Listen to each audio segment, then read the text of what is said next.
अल्हम्दुलिल्लाह रब्बिल आलमीन वस्सलातु वस्सलामु अला अशरफिल अंबिया वल मुरसलीन नबियना मुहम्मदिन व अला आलिहि व अस्हाबिहि अजमईन। अऊज़ु बिल्लाहि मिनश शैतानिर रजीम। बिस्मिल्लाहिर रहमानिर रहीम। फला उक़्सिमु बिल खुन्नसिल जवारिल कुन्नस वल्लैलि इज़ा असअस वस्सुब्हि इज़ा तनफ़्फ़स इन्नहु लक़ौलु रसूलिन करीम ज़ी क़ुव्वतिन इंद ज़िल अर्शि मकीन मुताइन सम्म अमीन। इससे पहले की आयतों में क़यामत के दोनों मरहलों का तज़किरा किया गया था, यानी नफ़ख़े ऊला और नफ़ख़े सानिया। पहली बार जब सूर में फूंका जाएगा तो हालात कैसे होंगे, और दूसरी बार जब सूर में फूंका जाएगा तो कैफियत कैसी होगी, तफसील इससे पहले गुजर चुकी है। आगे की आयतों में कुरान की अज़मत का तज़किरा है और मुहम्मदुर रसूलुल्लाह की रिसालत की अहमियत का तज़किरा है, और इसे कसमिया अंदाज में बयान किया गया है। कसम खाने के बाद जवाब कसम के तौर पर जो बातें बयान की गई वो दर हकीकत कुरान मजीद की फ़जीलत को बयान करना है और अल्लाह के नबी सल्लल्लाहु अलैहि वसल्लम की अहमियत को उजागर करना है। ये बात इससे पहले कई बार आ चुकी है कि अल्लाह तबारक व तआला अगर किसी चीज़ की कसम खाता है, इसके ये मतलब नहीं है कि वो चीज़ अल्लाह की निगाह में बहुत बड़ी चीज़ है, नहीं, बल्कि उसका मतलब ये होता है कि उस पर शहादत व गवाही दी जाती है। जिस मजमून को आगे बयान किया जा रहा है उसके लिए शहादत व गवाही के तौर पर कसम खाई जाती है। जिस चीज़ का इंसान से खुसूसी रिश्ता और नाता रहता है, उसके जहन से करीब होने के नतीजे में उस चीज़ की कसम खाकर इंसान को समझना और समझाना आसान होता है। उस मुनासिबत से अल्लाह किसी गैर की कसम खाता है। ये बात भी याद रखिएगा कि कुरान मजीद में अल्लाह तबारक व तआला ने गैरुल्लाह की बहुत सारी जगह पर कसम खाई है। आसमान की कसम है तो ज़मीन की कसम है, दिन की कसम है तो रात की कसम है, सितारे की कसम है तो सैयारात की कसम है, चाँद की कसम है तो सूरज की कसम है, वगैरह वगैरह। ये सब गैरुल्लाह है। एक आदमी सीधा सीधी हदीस पढ़ेगा, मन हलफ लिगैरिल्लाहि फ़क़द अशरक, जो अल्लाह के अलावा किसी गैर की कसम खाएगा उसने शिर्क किया। नौज़ बिल्लाह, अल्लाह भी शिर्क करता है। घुमाने वाले लोग आपके सामने ऐसे आएंगे, याद रखिएगा, कानून का पाबंद इंसान है, अल्लाह नहीं है।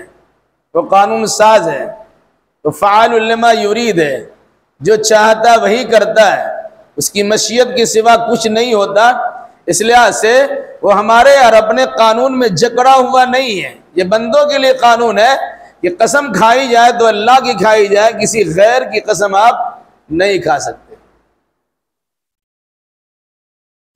फला उक़्सिमु बिल खुन्नस, मैं कसम खाता हूं उन सितारों की जो गुरूब हो जाते हैं। अल जवारिल कुन्नस, जो चलते भी रहते हैं और बुझते भी रहते हैं, गायब भी हो जाते हैं। सितारों की कसम किस लिए खाई गई? आमतौर से इंसान सितारों की बुलंदी का एतबार करता है, और जो नुजूम परस्त होते हैं, सितारा पूजने वाले होते हैं, उस जमाने में जहालत की बुनियाद पे सितारे पूछते थे। आज पढ़ा लिखा इंसान भी सितारा पूछता है कि इंसान के जहनो दिमाग की गर्दिशों का हाल सितारों से जुड़ा हुआ है। नाली के किनारा बैठा हुआ इंसान डब्बा लिए हुए अंगूठी नगीने वाली बेचता है और कहता है तुम्हारा दिमाग या तुम्हारा स्टार गर्दिश में है, उसको दुरुस्त करना हो तो ये लगा लो। कॉलेज के सामने, यूनिवर्सिटी के सामने ये बिकता है। कितना बड़ा बेवकूफ बनाता, अंदाजा लगाइए।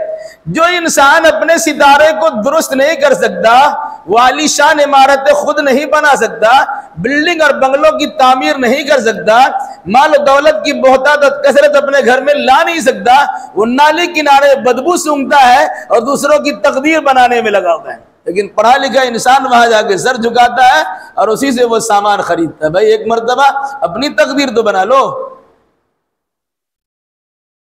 तो चूंकि लोग सितारे पूछते थे, इस मुनासबत से कहा गया जिस सितारे को तुम पूछते हो वो सितारा तो कभी गुरूब हो जाता है, वो कभी चल रहा होता है, कभी जल भूख कर रहा होता है, कभी उसकी रोशनी गायब हो जाती है। इसका मतलब यह है वो अपने इख्तियार में नहीं है, वो किसी और के इख्तियार में चलता है।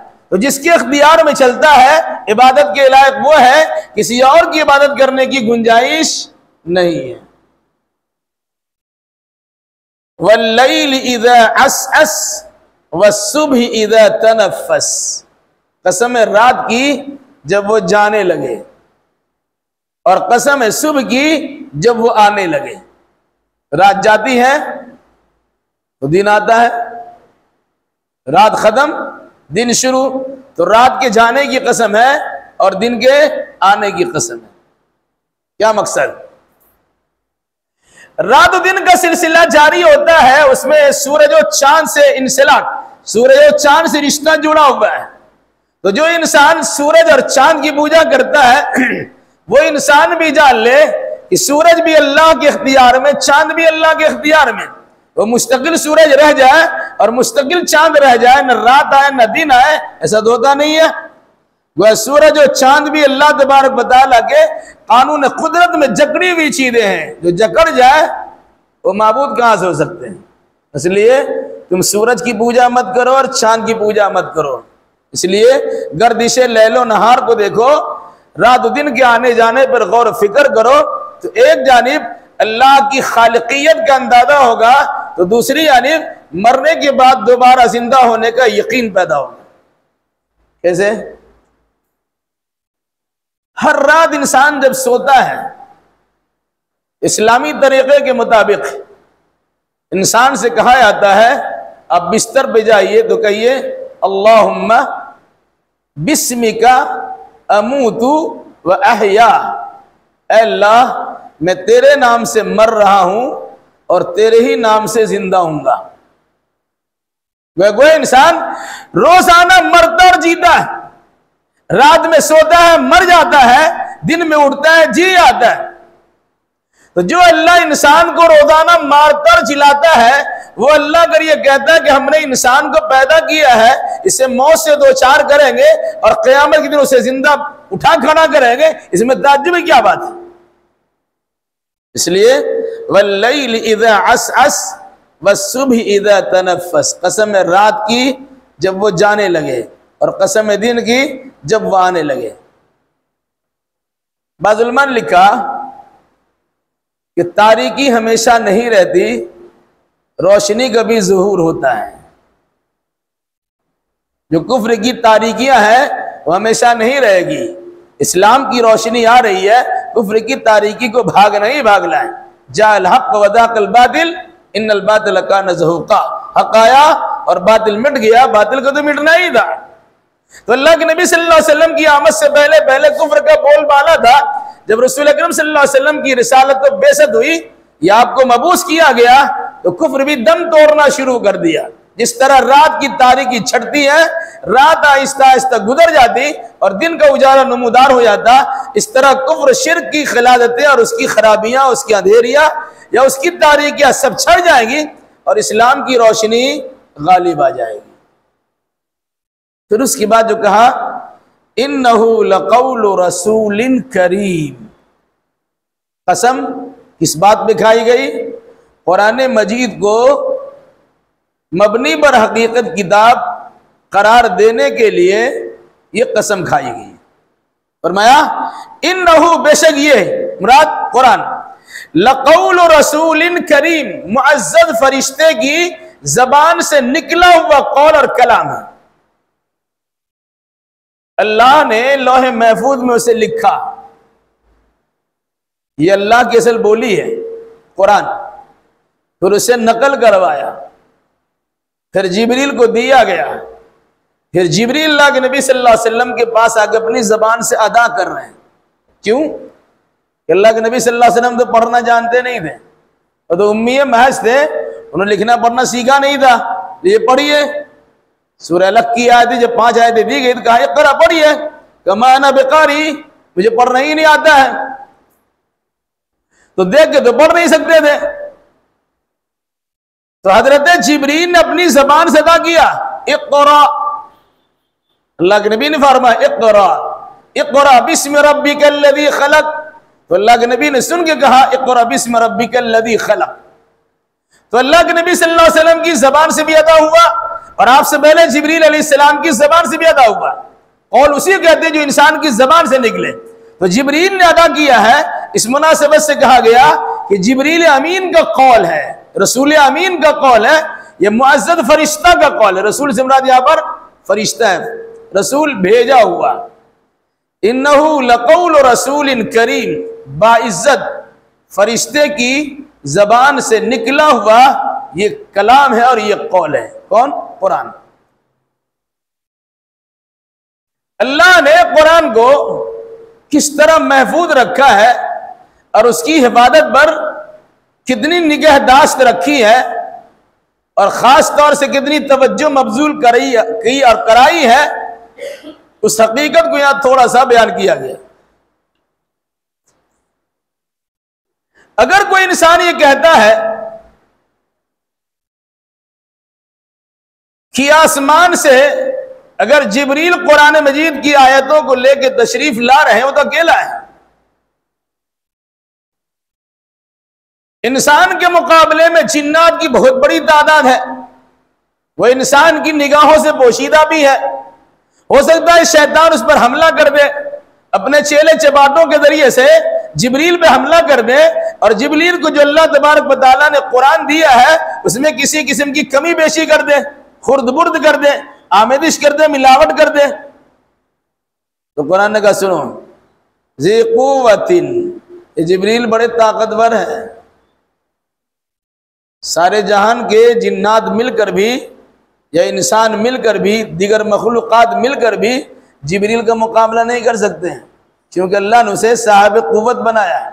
ज़ी कुव्वतिन, वो बड़ी ताकत और कुव्वत वाला है। अब अगर कोई इंसान ये कहता है कि ठीक है हज़रत जिब्रील अलैहिस्सलाम का मुकाबला जिन्नात और शैतान नहीं कर सकते, तो हो सकता है कि अल्लाह ने कुछ कहा हो, जिब्रील ने कुछ सुना हो। भाई दूर से बात हो रही है, बोला गया कुछ, सुना गया कुछ, तो अल्लाह तबारक व तआला कुछ कहना चाह रहे हो, जिब्रील ने कुछ कैच किया हो और वही लाके मोहम्मद को सुना दिया हो सल्लल्लाहु अलैहि वसल्लम। तो कुरान ने कहा सुनो, इंद ज़िल अर्श मकीन, ये अर्श वाले के पास ही रहता है। जिब्रील को दूर नहीं है, एक तर्जुमा ही किया गया, इंद ज़िल अर्श मकीन, ये अर्श वाले के पास ही इसका मकान है। ये दूसरा है, ये अर्श वाले के पास साहिबे इज्जत व एहतराम है, इनका मकाम मनसब अल्लाह तबारक व तआला के बहुत बड़ा है। इसलिए यह कहना कि दूर से सुनने के नतीजे में कुरान में किसी किस्म की भूल समात हो गई होगी, तो क्या ऐसा कुछ नहीं है। इंद ज़िल अर्श मकीन, ये अर्श वाले के पास रहता है। दूसरी बात, ये अर्श वाले के पास साहिबे बुलंद दर्जा वाला, अर्श वाले के पास ऊंचा मकाम रखते हैं। कभी कभी ये भी होता है कि भाई इनकी बात हम क्यों मानेंगे, जहां रहते उनकी बात मानी जाती है। दूर से ढोल की आवाज बड़ी सुहानी मालूम होती है, अब आसमान से उतर के जमीन में पैगाम ला के दे रहे, हम मान लें क्या आसमान में उनकी बात सुनी जाती? तो कुरान ने इससे शगुफे को भी खत्म कर दिया, उसकी भी तरदीद कर दिया। मुताइन, ये वो हस्ती है कि जहां रहते वहां उनकी बात मानी जाती है, सरदार वहां के। जिब्रील फरिश्तों का सरदार है, और ऐसा सरदार है कि सब उनके सामने गर्दन झुका के रहते हैं, उनकी बात सुनने के लिए तैयार रहते हैं, उनका कहा मानते हैं, इनकी इताअत फरमा बरदारी की जाती। सारे फरिश्तों के सरदार है तो फरिश्ते इनके ज़ेरे निगी गोया, अल्लाह तबारक व तआला के हुक्म से फरिश्ते इनकी बात मानते हैं। इसलिए अगर ये आसमान से आ रहे हैं तो ऐसा नहीं कि आसमान में की बात सुनी नहीं आती और जमीन में बात सुनाने के लिए आ गए। याद रखो, मुताइन, ये मुता है जिनकी इताअत की जाती, जिनकी फरमाबरदारी किया, जिनकी बात मानी जाती। फिर एतराज हो सकता था कि एक इंसान जब सरदार होता है और उनकी बात हर चार जानिब से मानना शुरू हो जाती है तो इंसान मनमानी करता है, जो चाहेगा फरमान जारी कर देगा। अपने इलाके के दादा भैया को देख लीजिए थोड़ा सा, या नेता किस्म के लोगों को देख लीजिए, थोड़ा सा वजन बढ़ जाता, थोड़ा पावर मिल जाता तो इंसान मनमानी करना शुरू करता है। तो क्या ऐसा तो नहीं कि जिब्रील को अल्लाह ने इतना बड़ा मकाम दिया है, सारे फरिश्तों का सरदार है, सारे फरिश्ते उनकी बात मानते भी मनमानी करते होंगे? तो कुरान ने कहा ऐसा सोचना मत, सम अमीन, ये वहां अमानतदार भी है, और जो अमानतदार होता है वो खुर्द बुर्द नहीं करता, वो कदर बेद नहीं करता, वो कमी बेशी नहीं करता, जैसा मिला वैसे पहुंचा दे, हू बहू सी अंदाज में पहुंचा देता है। ये कुरान की हिफाजत का एक नक्शा अल्लाह तबारक व तआला ने खींचा है कि आसमान से लेकर लौह महफूज से लेकर मोहम्मदुर रसूलुल्लाह सल्लल्लाहु अलैहि वसल्लम तक कुरान के पहुंचने और पहुंचाने की कैफियत क्या है वो अंदाजा लगा लो। मुताइन सम अमीन, ये फरिश्ता जिब्रील अलैहिस्सलाम ऐसा फरिश्ता है जिनकी वहां बात मानी जाती है। अमीन साथ साथ वो अमानतदार भी है। जब अमानतदार है तो उसमें अपनी जानिब से किसी किस्म की आमेदी शर मिलावट कर नहीं सकते हैं। थोड़ी सी हुकूमत मिलती है, कानून बदलना शुरू हो जाता है। हमारा इख्तियार है, हम दस्तूरी बदल देंगे, हम कानूनी बदल देंगे। तो इंसान सोच सकता कि फिर इंसान सोच सकता था कि जिब्रील को अल्लाह ताला इतना बड़ा मकाम दिया है, वो भी कुछ कर सकते हैं? क्या ऐसा सोचना मत, क्योंकि वह अमानतदार है। ये हुआ आसमान से जिब्रील तक का मामला। इसे एक बात समझ में आती है, किसकी बात काबिल एतबार होती है और किसकी बात काबिल रद्द होती है। इसीलिए इस्लाम में अस्मा और रिजाल का एक फन जारी हुआ है। मुहद्दिसीन के यहाँ बाज़ाब्ता लोगों का एक चैनल सिस्टम है। किससे हदीस ली जाएगी तो पूरी सिलसिले में परख होती है, तहकीक व तफ्तीश होती है। जिस आदमी की बात सुनी जाती है वो आदमी काबिल एतबार है कि नहीं, अमानतदार है कि नहीं, उसका हाफजा है कि नहीं, वो सही तौर से बात याद रखने वाला है कि नहीं है, जिस काम के लिए उनको लगाया गया उस काम को अच्छे अंदाज में अंजाम देने वाला है कि नहीं। इनसे रावी हदीस के पता लगाया था। तो अल्लाह ने जिब्रील के बारे में बता दिया वहां से लेके यहां तक। अब अल्लाह के नबी सल्लल्लाहु अलैहि वसल्लम की बात पहुंचाई गई। जिब्रील ने, जिनका नाम है अमीन, वो रूहुल अमीन है, तो जिब्रील अमीन ने रसूल अमीन मोहम्मद सल्लल्लाहु अलैहि वसल्लम के पास बड़ी अमानतदारी के साथ अल्लाह की समानत को जो कुरान की शक्ल में है पहुंचा दिया। अब मसला हुआ हिंदुस्तान, मसला हुआ इंसान का। इंसान तो सोचता है कि हमारे पास तो आ गया, कलाम इलाही तो हमारे पास आया है, मोहम्मद के पास ये पैगाम पहुंचा है, ये अपने आप को नबी कहते हैं। तो कुरान के बयान के मुताबिक, ये अल्लाह तबारक व तआला के दस्तूर के मुताबिक, जब भी अल्लाह ने जिस इंसान को नबी बनाया है उसको शुरू ही से गुनाहों से महफूज रखा है, उनकी शख्सियत को बेदाग रखा है, ताकि कोई इंसान उन पर किसी किस्म का एतराज न कर सके। चुनांचे अल्लाह के नबी सल्लल्लाहु अलैहि वसल्लम भी 40 साल तक लोगों के दरमियान थे। इस 40 साल दौर में आप सल्लल्लाहु अलैहि वसल्लम ने अपनी सदाकत का, अपनी रासबादी का, अपनी अमानतदारी का लोहा मनवा लिया था, अपनी जहानत और फतानत का भी लोहा मनवाया था, कुव्वत फैसला का भी लोहा मनवाया था। बड़े बड़े झगड़े को अल्लाह के नबी सल्लल्लाहु अलैहि वसल्लम ने चुटकियों में हल कर दिया। वो नमूना भी पेश किया। तब कुरान क्या कहता है, वमा साहिबुकुम बिमजनून। ऊपर से कुरान के आने पर तुम्हारा एतराज दफा हो गया, तुम्हारे शुकुक शुबहात का इदाला कर दिया गया। अब तुम्हारा सारा मसला खड़ा हो गया मोहम्मद सल्लल्लाहु अलैहि वसल्लम पर। तुम जमानत दी जाती है कि मोहम्मद सल्लल्लाहु अलैहि वसल्लम जो तुम्हारा साथी है, जो तुम्हारे साथ उठना बैठना की है, तुम्हारे समाज का फर्द है, तुम्हारे इलाके में पैदा हुआ है, पैदाइश से लेकर 40 साल तक उनके हालात तुम्हारे सामने रोज़े रोशन की तरह आया है। अब एक बार में तुम उनके बारे में कहोगे पागल है, दीवाना है, तो कैसी तुम्हारी बात मानी जाएगी। तो सुनो, वमा साहिबुकुम बिमजनून, ये तुम्हारा साथी कोई दीवाना और पागल नहीं है। आखिर 40 साल तक क्यों नहीं बोल रहे थे? 40 साल तक तुमने उन्हें सच्चा माना था, उन्हें पक्का माना था, उन्हें अमानतदार माना था, उनसे झगड़ों का फैसला करवाया था। अचानक ये इंसान जब अल्लाह की वहदानियत का प्रचार करता है तो पागल हो गया क्या? कोई पागल अल्लाह की तौहीद बयान करेगा क्या? कोई पागल इतनी संजीदा गुफ्तगू करेगा कि तुम्हारे बड़े बड़े इंशा पर्दाज, अदीब व इंशा पर्दाज, फसीह बलीग इंसान उनके सामने जानवे तनब्बुस तय करने पर मजबूर हो जाए? ऐसा कोई पागल होता है? तो सुनो, वमा साहिबुकुम बिमजनून, ये तुम्हारे साथी कोई पागल नहीं है। ये कुरान जो सुना रहे हैं ये पागलबंदी कलाम नहीं है। क्यों? ये तुम्हारा साथी सही सालिम है, इनका दिमाग दुरुस्त है, होश हवास इनको सही, इनके सबा सही सालिम है, वो सही अंदाज में तुम्हारे इस बात पहुंचाते भी हैं। तुम इनके बारे में पागल कह भी नहीं सकते हो, अगर कहोगे तुम ही पागल बन जाओगे। इससे पहले आ चुका है सूरह कलम में कि मजनून नहीं है, पता चल जाएगा ये दीवाना है कि तुम दीवाना हो। मजनून, ए नबी अपने रब के फजल करम से अब मजनून नहीं है।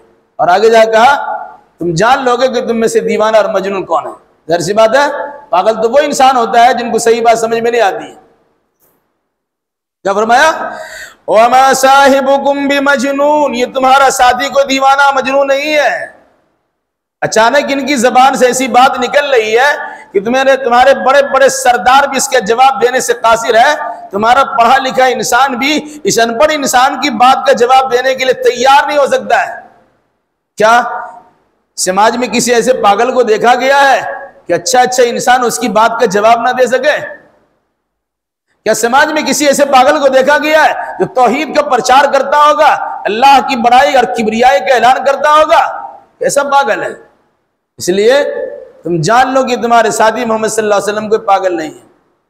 दूसरी बात, एक इंसान कहता है, एतराज करता है कि कैसे मान लिया जाए कि अल्लाह के नबी सल्लल्लाहु अलैहि वसल्लम को जिब्रील ने सिखलाया है। ये पैगाम जो जिब्रील ला के दिए, तो अल्लाह के नबी सल्लल्लाहु अलैहि वसल्लम के पास जिब्रील ला के दिए है, कोई शैतान ला के दिया है, या किसी किस्म की और बात हुई है? ये देखा है कि नहीं देखा है? तो कुरान ने तज़किरा किया, वलक़द रआहु बिल उफ़ुक़िल मुबीन, मोहम्मद सल्लल्लाहु अलैहि वसल्लम ने जिब्रील अमीन को आसमान के खुले किनारे पर देखा है। इसलिए नहीं कह सकते हैं कि अनदेखी बात हो गई, किसी ने कह दिया अल्लाह कलाम है उन्होंने मान लिया। नहीं, बाज़ाब्ता जिब्रील को उन्होंने देखा है। एक मर्तबा नबूवत की शुरुआत में देखा है, और दूसरी मर्तबा अल्लाह के नबी सल्लल्लाहु अलैहि वसल्लम जब मेराज में जा रहे थे, इंद सिदरतुल मुंतहा देखा है, सिदरतुल मुंतहा के पास देखा है। क्या देखा? उसमें जिब्रील अलैहिस्सलाम की कुव्वत और शक्ति का बयान भी है, और साथ साथ जिब्रील अलैहिस्सलाम की रूयत और देखने का बयान भी है। कैसे देखा? अल्लाह के नबी सल्लल्लाहु अलैहि वसल्लम ने एक फरिश्ता को जमीन से लेके आसमान तक साया किया हुआ है, उधर कुछ दिखता ही नहीं है। इतना बड़ा डील डोल वाला अजीमुल जुस्सा कवीउल हकल कि पूरा सामने की फिदा को उन्होंने भर दिया आसमान तक। अंदाजा लगा लिया कितनी बड़ी शख्सियत है। दूसरी बात, खुद अल्लाह के नबी सल्लल्लाहु अलैहि वसल्लम के फरमान के मुताबिक मैंने जिब्रील को देखा है, उनके 600 बाजू हैं, पर 600 है। परिंदा जब उड़ता है 2 ही पर में उड़ता है, इनके 600 पर है। एक पर अगर भरा दे तो निजाम आलम दरहम बरहम हो जाए। तो ये ताकत और कुव्वत वाला भी है, ये 600 पर रखने वाली शख्सियत भी है, और साथ साथ इनको अल्लाह के नबी सल्लल्लाहु अलैहि वसल्लम ने बाज़ाब्ता अपने माथे की आंख से देखा भी है। इस सुनी सुनाई बातों पर एतबार नहीं किया है, बल्कि उनको देखा भी है। देखकर उनकी बात सुनी गई, फिर उसकी बात सुनी जा रही है। एक मरतबा आमने सामने मुकाबला हो गया और बातचीत हो रही है, फिर आपकी आवाज तो सुनी जा सकती है। तो जिब्रील अमीन अलैहिस्सलाम ने अल्लाह के नबी सल्लल्लाहु अलैहि वसल्लम को अपना दीदार अल्लाह के हुक्म से कराया। या अल्लाह के नबी सल्लल्लाहु अलैहि वसल्लम ने जिब्रील को अपनी आंखों से देखा, 2 बार देखा। फरमाया वलक़द रआहु बिल उफ़ुक़िल मुबीन, यकीनन इन्होंने यानी मोहम्मद सल्लल्लाहु अलैहि वसल्लम ने रआहु देखा है उनको यानी जिब्रील को, बिल उफ़ुक़िल मुबीन आसमान के खुले किनारे पर। वमा हुवा अलल गैबि बिज़नीन, और ये नबी मोहम्मद सल्लल्लाहु अलैहि वसल्लम गैब की बातों के बयान करने पर बखील नहीं है। ऐसा नहीं है कि जो बात इनको सुनाने को दी गई कुछ सुनाया कुछ रख लिया, नहीं, जितना इनको पहुंचा है हूबहू इन्होंने पहुंचा भी दिया है। अल्लाह गैब है उनके बारे में बयान कर दिया, फरिश्ते गैब है गैर हाजिर हमारी निगाहों से ओझल है उसके बारे में बयान किया, जन्नत और जहन्नम गैब है उसके बारे में बयान किया, हिसाब किताब गैब है उसके बारे में बयान किया, अज़ाब कब्र गैब है उसके बारे में बयान किया। वो सारे मसाइल जो पेशीन गोई के तौर पर बाद में आने वाले हैं, जो हमारे लिए पर्दा गैब में वो चीजें मौजूद हैं, अल्लाह के नबी सल्लल्लाहु अलैहि वसल्लम ने अल्लाह के हुक्म से बाज़ाब्ता बयान कर दिया। तो किसी गैब की बात को इन्होंने छिपाया नहीं है, जैसा मिला वैसा बता दिया। तुमको अच्छा लगे बुरा लगे तुम समझो, उसकी परवाह नहीं है। फस्दा बिमा तुमर वारिदिल मुशरिकीन, ए नबी खुल्लम खुल्ला बयान कर दीजिए और मुशरिकों से एराज कीजिए, किनारा कशी इख्तियार कीजिए। किसी का जिगर फटता हो फटने दीजिए, किसी का दिमाग फेल होता होने दीजिए, लेकिन जो सही है वही बताइए। अब जहन्नम की कैफियत को सुनिए, अब होश उड़ जाएगा। जब कुरान कहता है तकाद तमय्यज़ु मिनल गैस कुल्लमा उल्क़िया फ़ीहा फ़ौजुन सालम ख़ज़नतु अलम यातिकुम नज़ीर क़ालू बला क़द जाअना नज़ीर, करीब है कि जहन्नम गुस्सा से फट जाए। बिफरी हुई जहन्नम में लगता है इंतजार कर रहे कि वो आए और उसका हजम कर जाए। लहा जफीर कुरान ने कहा कहीं शहीद का उसकी चीखों पुकार के जो आलम है, इंसान कलेजा फट जाएगा। अल्लाह के नबी सल्लल्लाहु अलैहि वसल्लम से इसको भी सुनाइए आप। साथ साथ अल्लाह ने जो इनामात और इकरामात की दौलतें रखी हैं जन्नत में, उसका भी तज़किरा कीजिए। तो जन्नत के भी तज़किरा किया है और जहन्नम की सख्तियों के भी तज़किरा किया, सब तो गैब है। क्या फरमाया वमा हुवा अलल गैबि बिज़नीन, ये नबी सल्लल्लाहु अलैहि वसल्लम गैब की बातों के बयान करने पर बखील नहीं, बुखालत नहीं करते हैं। जितना बयान करने को दिया गया उतना जरूर बयान कर देते हैं, उसमें कटौती नहीं करते हैं। वमा हुवा बिक़ौलि शैतानिर रजीम, और सुनो ये कुरान है, ये अल्लाह का कलाम है, ये किसी शैतान का कौल नहीं है, ये शैतान की बात नहीं है। होता क्या था, कुरान मजीद के नुज़ूल से पहले जिन्नात और शैतान आसमान के किनारे जाकर घात लगा के बैठ जाते थे और वहां कान लगाया, देखा आसमान में आसमानी दुनिया पे क्या बात हो रही है। हदीस रसूल के मुताबिक जब अल्लाह तबारक व तआला कोई बात करता है तो फरिश्ते 7वें आसमान के फरिश्तों से बात होती है, 7वें आसमान छठे, छठे वाले 5वें, 5वें वाले चौथे, चौथे वाले तीसरे, वो दूसरे, और फिर पहले आसमान पर उसकी छीमी गोइयां होती है। मादा काल रब्बुकुम, तुम्हारे रब ने क्या कहा, फरिश्तों उसका तज़किरा होता रहता है।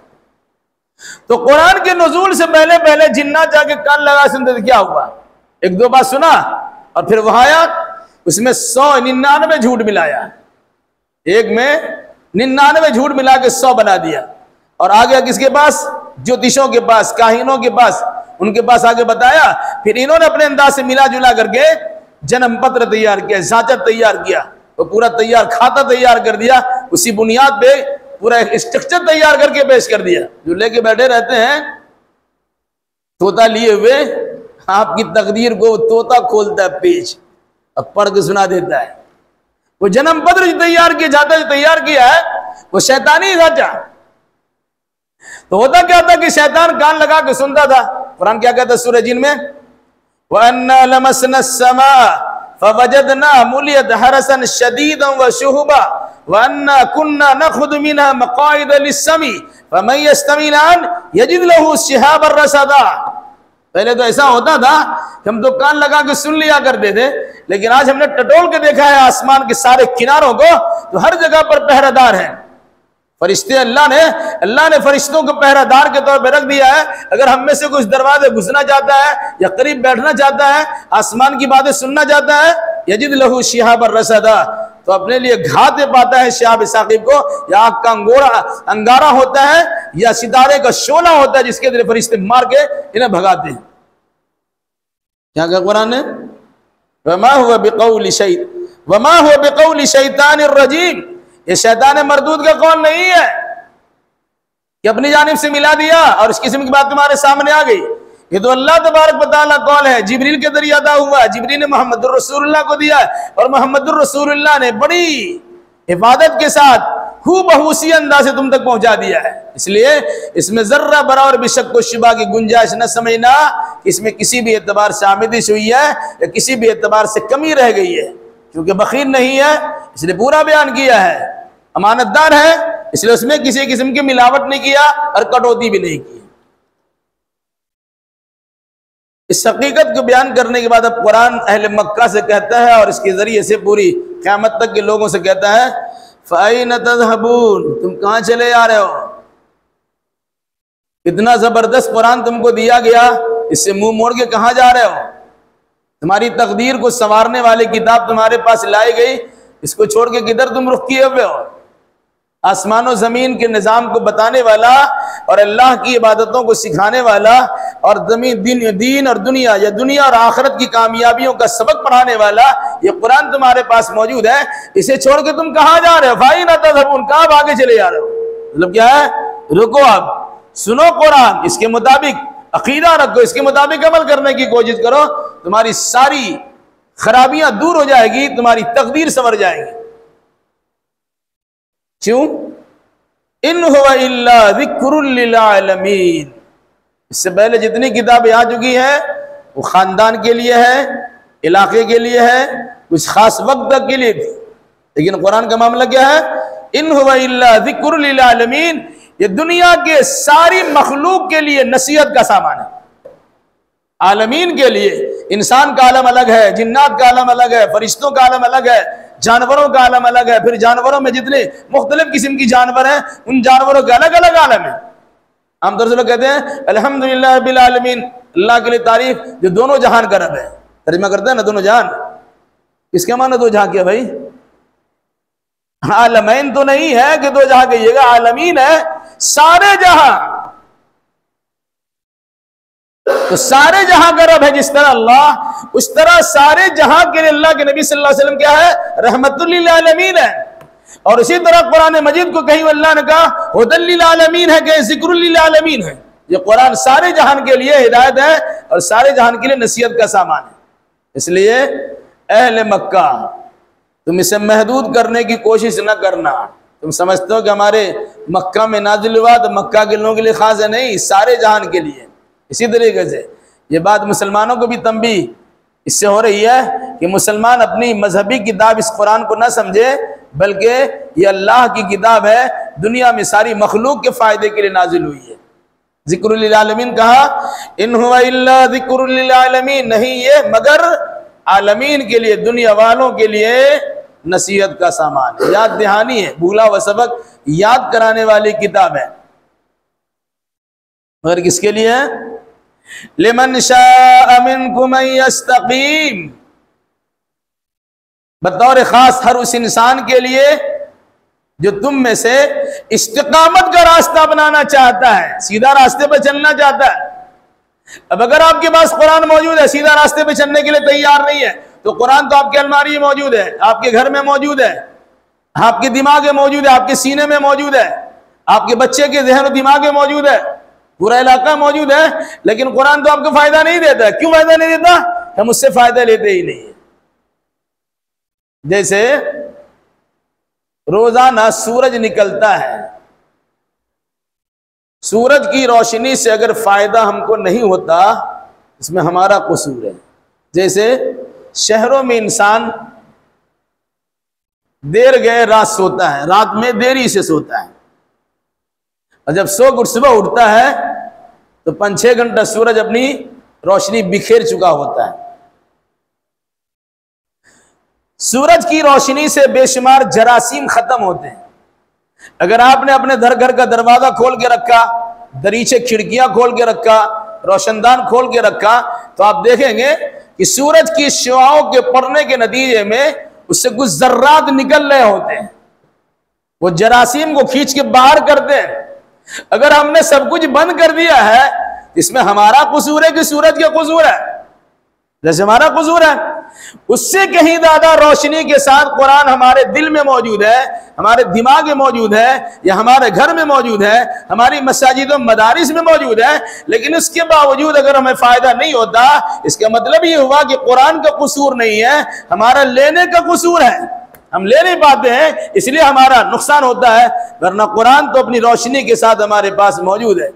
दिन का सूरज तो डूब जाता है, लेकिन कुरान का सूरज डूबता नहीं है, इसकी रोशनी तो हमेशा बरकरार रहती है। इससे अगर फायदा उठाना चाहे तो उठा सकती है। इसलिए फरमाया लिमन शाअ मिनकुम यस्तकीम, बतौर खास ये नसीहत उनके लिए है जिस कुरान से सीधा रास्ता लेना चाहता है या सीधे रास्ते पर कायम दायम रहना चाहता है। उसके बाद फरमाया वमा तशाऊन इल्ला अन यशा अल्लाहु रब्बुल आलमीन, और तुम नहीं चाह सकते हो मगर वही जो अल्लाह चाहता है, जो सारे जहान का पालनहार है। यानी तुम अपनी चाहत से कुछ नहीं कर सकते हो, वही कुछ होगा जो अल्लाह तबारक व तआला की चाहत होगी, जो अल्लाह की मशीयत है वही होगी। अगर मगर चूंकि लेकिन करने से कुछ नहीं होगा। अगर ऐसा होता तो ऐसा कर लेते, ये इतना माल होता तो ये काम कर देते, सेहत रहती इतनी इबादत कर लेते, फिर उसके बाद ये रहता तो फला काम कर लेते, ये सब रह कर लेते वाला हिसाब था। क्यों? आप कर लेते, आपके पास करने का इख्तियार है, ये अल्लाह तबारक व तआला के इख्तियार पर मौकूफ है। आप करना भी चाहेंगे तो नहीं कर सकते अल्लाह तबारक व तआला ना चाहे। उस आयत को पढ़िए, जब हजरत अबू तालिब का इंतकाल हुआ। अबू तालिब कौन है? अल्लाह के नबी सल्लल्लाहु अलैहि वसल्लम का चचा है, 42 सालों तक खिदमत की है। अल्लाह के नबी ने कान में कहा चचा कलमा पढ़ दीजिए, हम अल्लाह समझ लेंगे। लेकिन इंसान नुमा शैतान वहां मौजूद था, अबू लहब मौजूद था, उस तरह सरदार लोग मौजूद थे। कहा तुम आखिर वक्त में बाप दादा के दीन को छोड़ दोगे? क्या बेटा छोड़ दो, अपने बाप दादा के दीन पर रहेंगे। उसी पर उसकी मौत वाक़ हो गई। अल्लाह के नबी सल्लल्लाहु अलैहि वसल्लम को बड़ा रोना है, बहुत रोया आपने, इतना रोया कि अल्लाह तबारक व तआला को कुरान की आयत नाज़िल करना पड़ा, इन्नका ला तहदी मन अहबब्ता वलाकिन अल्लाह यहदी मन यशा। ए नबी, आप जिसे पसंद करेंगे हिदायत देना नहीं दे सकते हैं, अल्लाह जिसे चाहेगा उसे हिदायत देगा। कितनी बड़ी बात है। जब अल्लाह के नबी जो सारे जहान के सरदार, तमाम नबियों के सरदार, तमाम नबियों के खातमुन नबीयीन है, तमाम नबियों का इमाम है, उनके पास तो वह ताकत नहीं कि जिसको चाहे हिदायत दे दे। आज दुनिया में हर एक इंसान सोचता है मेरे पास ये ताकत और कुव्वत है, हम जिसको एक मरतबा समझा देंगे समझ जाएगा, मेरी बात मान लेगा और उसको मुंह मोह लेंगे वगैरह दालिक। ये सब दावा महज है, ये शैतानी दावा है। कुरान क्या कहता है? आप जिसे हिदायत देना चाहेंगे हिदायत नहीं दे सकते हैं, वलाकिन अल्लाह यहदी मन यशा, लेकिन अल्लाह जिसे चाहता है, जिसे चाहेगा हिदायत देता और हिदायत दे देगा। यहाँ वही कहा लिमन शाअ मिनकुम अन यस्तकीम, तुम में से जो इंसान इस्तिकामत का रास्ता बनाना चाहे, सीधे रास्ते पर चलना चाहे, उस इंसान को इस जिक्र से फायदा होता है। मगर वमा तशाऊना, तुम चाह नहीं सकते हो, इल्ला यशा अल्लाह, मगर यह कि अल्लाह चाहे, जो रब्बुल आलमीन है। यानी अल्लाह के चाहने पर तुम्हारी चाहत मौकूफ है, तुम्हारे चाहने से भी कुछ नहीं होता है जब तक अल्लाह तबारक व तआला नहीं चाहता है।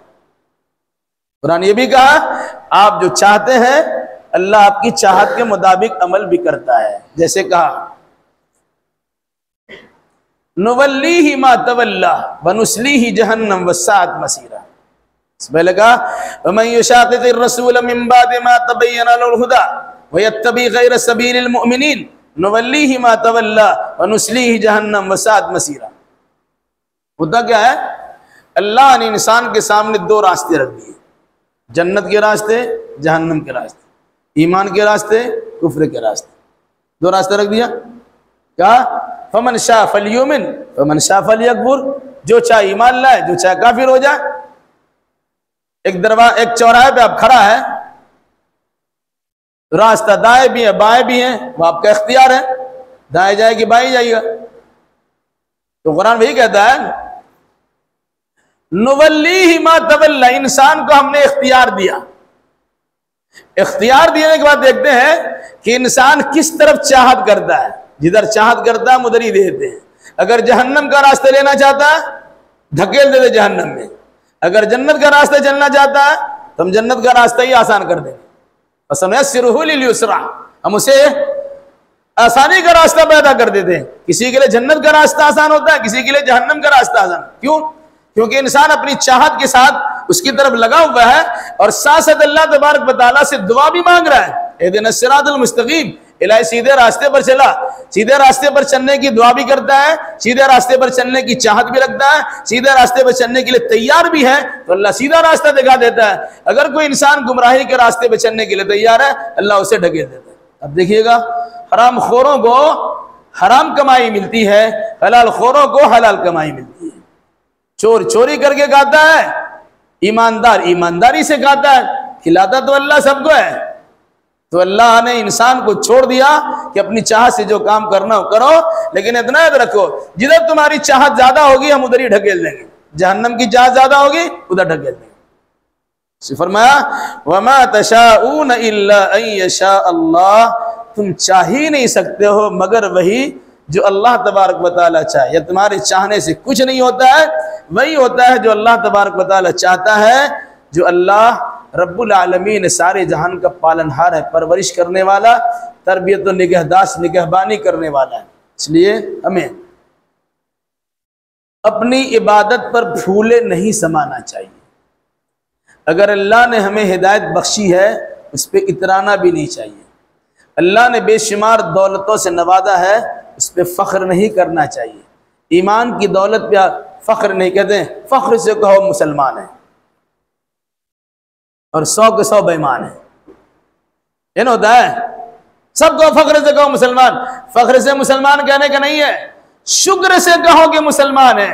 अल्लाह का शुक्र अदा करो कि अल्लाह ने इस्लाम की दौलत दी। अल्हम्दुलिल्लाहिल्लज़ी हदाना लिहादा वमा कुन्ना लिनहतदिया लौला अन हदाना अल्लाह। जन्नत में जाके इंसान बोलेगा अल्लाह का शुक्र है कि उसने हमें हिदायत दी थी, अगर अल्लाह हमें हिदायत नहीं देता तो हम कभी जन्नत में ना आ सकते थे।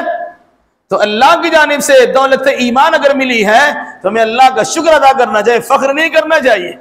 क्योंकि अल्लाह को फ़ख्र पसंद नहीं है। शुक्र अदा कीजिएगा तो शुक्राना भी अदा कीजिएगा, यानी अल्लाह तबारक व तआला ने जो नेमत आपको दी है उसकी कदर भी कीजिएगा, उसको दूसरों तक पहुंचाइएगा भी। तो अल्लाह ताला का शुक्र अदा कीजिए कि अल्लाह ने हमें हिदायत दी है, खालिश किताब और सुन्नत की तालीम से बहरावर भी फरमाया है। उस पर अल्लाह तबारक व तआला का जितना शुक्र अदा कीजिए कम है, लेकिन साथ साथ शुक्रिया के साथ साथ इस नेमत की कदर करते हुए उसे बरतने की ज़रूरत है। नेमत कुरान हमारे पास है, दुनिया में किसी कौम के पास ऐसी किताब नहीं है जिसके हाफिज मौजूद हो। अल्हम्दुलिल्लाह वो किताब हमारे पास मौजूद है, हम इसकी हिफाजत करते हैं और ये हमारी हिफाजत करती है। हम इसके पासबा हैं, ये पासबा हमारा। कुरान अगर सही सालिम है तो हम भी सही सालिम है। जिस दिन कुरान का निज़ाम बिगड़ेगा, उसे चीर फाड़ लो करना शुरू कर देंगे तो हम भी सही सालिम नहीं रह सकते हैं। इसलिए कुरान की अज़मत को, उसकी फजीलत को समझिए, उसे अल्लाह तबारक व तआला की जानिब से महफूज किताब तसव्वुर करते हुए उसमें जो ईमान बयान किया गया उस ईमान को दिल से लगाइए, गले से लगाइए और उस ईमान पर फिदाइयत का जज्बा पैदा कीजिए और उसके मुताबिक अमल करने की कोशिश कीजिए। इसकी दावत को आम कीजिए, बिरादरान वतन तक पहुँचाइए, बल्कि पूरी दुनिया तक पहुँचाइए, क्योंकि सबके लिए नसीहत का सामान है। अगर हमने पहुँचाया नहीं, हम मुजरिम गर्दाने जाएंगे कि हमारे पास किताब थी, हमने किसी को दिया नहीं। अल्लाह हमें और आप पर जुमला मुसलमानों को नेक समझ की तौफीक अता फरमाए, आमीन।